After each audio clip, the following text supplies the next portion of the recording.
மாணவர்களின் ஆடிட்டர் கனவை நிஜமாக்க பிகாம் டிகிரியுடன் சிஏ சிஎம்ஏ ஆடிட்டிங் படிப்புகளையும் இணைந்து படிக்க RD college of commerce and professional studies Perundurai Erode. For admissions call 9843885222. DMK முன்னாள் அமைச்சர் தங்கம் தென்னரசுவின் அறிக்கையை அண்மை செய்தியாக பார்க்கிறோம். ஆட்சி கவிழ்ப்பு, ஆட்சி கலைப்பு என்பது எங்கள் நிலைப்பாடு அல்ல என்றிருக்கிறார் தங்கம் தென்னரசு. தாவேகா ஆட்சியில் மக்கள்தான் களைத்து போயிருக்கிறார்கள் என்றிருக்கிறார் தங்கம் தென்னரசு. ஆட்சி கவிழ்ப்பு எங்கள் நிலைப்பாடு அல்ல என்றிருக்கிறது திமுக சார்பாக முன்னாள் அமைச்சர் தங்கம் தென்னரசு அறிக்கை வெளியிட்டிருக்கிறார். தாவேகா ஆட்சியில் மக்கள்தான் களைத்து போயிருக்கிறார்கள், ஆட்சி கவிழ்ப்பு கலைப்பு என்பது எங்களுடைய நிலைப்பாடு அல்ல என்றிருக்கிறார் தங்கம் தென்னரசு. அண்மை செய்தி. கூடுதல் விவரங்களை வழங்குவதற்காக செய்தியாளர் ராஜ்குமார் இணைந்திருக்கிறார். ராஜ்குமார், தங்கம் தென்னரசு அவருடைய அறிக்கையில் என்ன சொல்லியிருக்கிறார்? திலகவதி, திமுகவினுடைய முன்னாள் அமைச்சர் தங்கம் தென்னரசு அறிக்கை ஒன்றை வெளியிட்டிருக்கிறார். அந்த அறிக்கையில் அவர் குறிப்பிட்டு பேசியிருப்பது, திமுக தலைவர் மு.க.ஸ்டாலின் சமீபத்தில் பேசிய நிகழ்வில் ஆட்சி கலைப்பு என்ற ஒரு ரீதியில் பேசியதாக சமூக வலைதளங்களில் பரவி வருகிறது. ஆனால் இதில் உண்மை இல்லை. இந்த ஆட்சியை 6 மாதம் விமர்சிக்க மாட்டோம் என்று திமுக தலைவர் மு.க.ஸ்டாலின் பேசியிருந்தார். ஆனால் 6 மாதம் அல்ல, 3 மாதம் கூட தாங்காது என்ற நிலையில்தான் இந்த ஆட்சி போய்கொண்டிருக்கிறது என்ற கோணத்தில்தான் திமுக தலைவர் மு.க.ஸ்டாலின் பேசியிருந்ததாக தங்கம் தென்னரசு குறிப்பிட்டிருக்கிறார். ஏனென்றால் இந்த காலகட்டத்திலேயே சில விஷயங்கள் நடந்திருக்கிறது. அதாவது தமிழகத்தில் கொலை, கொள்ளை, அரிவாள் வெட்டு, போதை மருந்துகள் நடமாட்டம், பெட்ரோல் குண்டுவீச்சு போன்ற சம்பவங்கள், மின்வெட்டு பிரச்சனை, விவசாயிகள் போராட்டம், பெண்கள் மீதான பாலியல் வன்கொடுமை போன்ற சம்பவங்கள்லாம் நடைபெற்று வருகிறது. எனவே 3 மாதமாவது இந்த ஆட்சி தாங்குமா என்ற ஒரு கேள்விக்குறியோடு தான் திமுக தலைவர் பேசியிருந்தார். ஆனால் இதை திரித்து பேசியிருக்கிறார்கள். ஆட்சி கலைப்பு என்ற எந்த நடவடிக்கையும், குறிப்பாக இதை கவிழ்ப்பு என்ற எண்ணத்தோடு திமுக இல்லை என்று அவர் குறிப்பிட்டிருக்கார். மக்களே கலைத்து போய்விட்டார்கள் என்ற ஒரு நிலைதான் இருக்கிறது.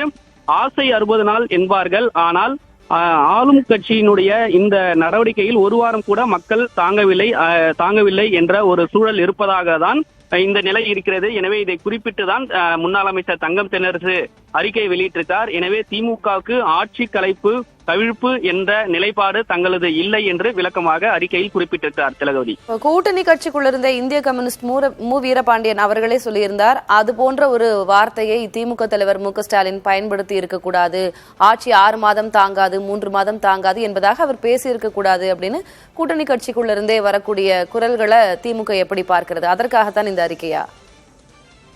திமுகவை பொறுத்தவரை இந்த விவகாரத்தில் சமீபத்தில் திமுக தலைவர் மு.க.ஸ்டாலின் சென்னையில் பேசிய ஒரு நிகழ்வில் பேசிய இந்த விவகாரம் குறித்து தான் தற்போது அவர்கள் விளக்கமாக தெரிவித்திருக்கார்கள். திமுக கூட்டணி கட்சியினர் ஒரு புறம் இருந்தாலும் சமூக வலைதளத்திலும் இது போன்ற ஒரு கருத்து பரவக்கூடிய ஒரு சூழல் இருக்கிறது. இதை தெளிவுபடுத்தக்கூடிய வகையில்தான் திமுகவினுடைய முன்னாள் அமைச்சர் தங்கம் தென்னரசு அறிக்கை மூலமாக இந்த கருத்தை அவர் தற்போது தெரிவித்திருக்கார். திமுக தலைவர் மு.க.ஸ்டாலின் பேசியிருக்கக்கூடிய இந்த நடவடிக்கை, அதாவது 6 மாதத்தில் இந்த ஆட்சி மீதான விமர்சனங்கள் இருக்காது என்ற ஒரு நடவடிக்கையை ஆரம்பத்திலே திமுக தலைவர் பேசியிருந்தார். ஆனால் இந்த அதாவது 1 மாத காலகட்டம் தான் ஆகிறது தாவேகா அரசு பொறுப்பேற்று. இந்த 1 மாத காலகட்டத்திலே இவ்வளவு பிரச்சனைகள் இருக்கிறது, 3 மாதம் கூட தாங்காத ஒரு நிலை இருக்கிறது, அப்படி ஒரு பொருள் படம் கூடிய அளவில் தான் திமுக தலைவர் மு.க.ஸ்டாலின் பேசியிருந்தார். எனவே திமுகவுக்கு எப்பொழுதுமே ஆட்சி கலைப்பு கவிழ்ப்பு என்பது திமுகவினுடைய நிலைப்பாடு அல்ல, மக்கள் தான் கலைத்து போய்விட்டார்கள் இந்த 1 மாத காலகட்டத்திலே என்று பொருள்படக்கூடிய வகையில் தான் இருக்கிறது. எனவே அதை தெளிவுபடுத்தக்கூடிய வகையில் திமுக தலைவர் மு.க.ஸ்டாலின் பேசிய அந்த கருத்தை தெளிவுபடுத்தக்கூடிய வகையில் தற்போது அறிக்கை வெளியிட்டிருக்கிறார். தாவேகா அரசினுடைய எதிர்வினை என்னவாக இருந்தது? தாவேகா ஐடி விங்ல இருந்து ஏதேனும் அறிக்கைகள் அது போன்றது கொடுத்திருந்தார்களா ராஜ்குமார்? தாவேகாவை பொறுத்தவரை தாவேகானுடைய மூத்த நிர்வாகிகளும் அமைச்சர்களும் இது தொடர்பாக பேசும்பொழுது தாவேகா அரசினுடைய செயல்பாடுகள் மீது திட்டமிட்டு அவதூறு பரப்பக்கூடிய போன்ற ஒரு நடவடிக்கையில் இருப்பதாக அவர்கள் தரப்பில் பேசுகிறார்கள். நடக்கக்கூடிய சம்பவங்களுக்கு தாவேகா அரசு உடனுக்குடன் நடவடிக்கை எடுக்கக்கூடிய வகையிலும் அதிகாரிகளை முடக்கிவிடக்கூடிய ஒரு பணியையும் மேற்கொண்டு வருவதாக அவர்கள் தரப்பிலிருந்து விளக்கம் அளிக்கிறார்கள்.